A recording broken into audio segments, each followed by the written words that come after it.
Madam Deputy Speaker, honourable members, as a matter of legal history, it is broadly accepted that there were two primary evils in the apartheid legal order: parliamentary supremacy and strict legal positivism.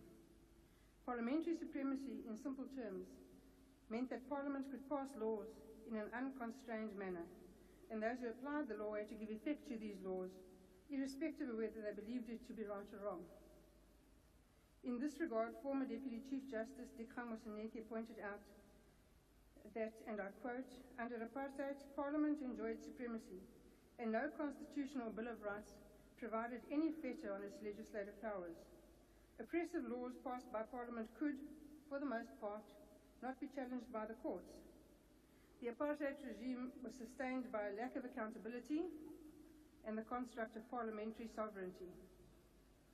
At the time when the South African Parliament enjoyed parliamentary sovereignty, the appellate division and the judiciary more generally was a weak check on Parliament's powers.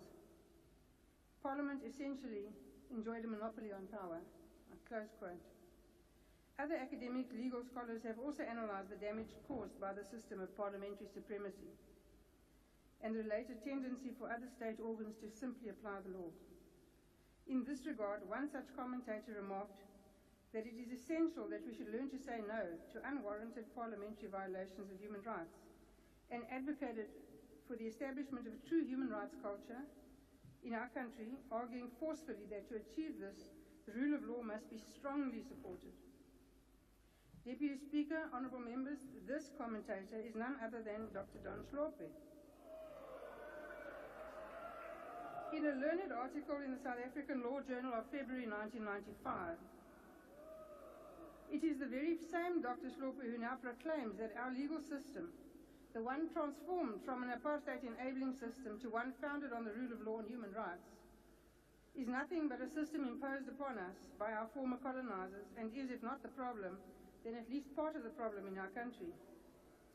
He is, of course, now the leader of the MK party in this House. A cursory reading of the election manifesto of the MK party makes it very clear that they are not constitutionally inclined. Their goal, clearly stated, is to destroy our constitution.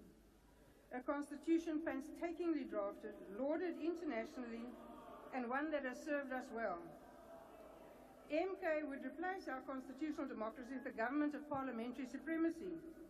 Now, we know from our painful history that it is precisely that structure of government that gave rise to apartheid, the passing of racially discriminatory laws, and the causing of untold misery for all South Africans. Yet, upon entering the service of South Africans in this House, all MK MPs, like all other MPs, swore an oath to uphold and defend the Constitution. Those who drafted our Constitution did not contemplate a situation where those found wanting, when entrusted with upholding our Constitution, could simply move to another position where the same obligation was to be sworn to.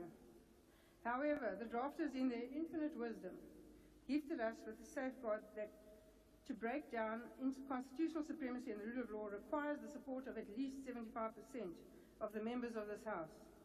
They did this because they realized that we needed a definitive break with parliamentary supremacy if our constitutional democracy is to withstand those who try to subvert it. This firewall we will work ceaselessly to protect. The parliamentary leader of MK also swore an oath to uphold the Constitution when he became a judge.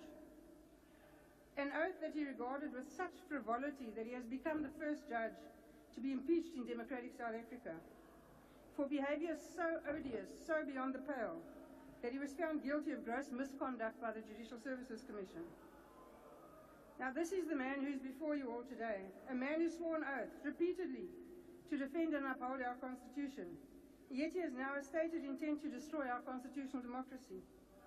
This is the type of political smoke and mirror game that is to be expected, a true homecoming for someone who has always seen himself as a politician, a man who cannot be trusted.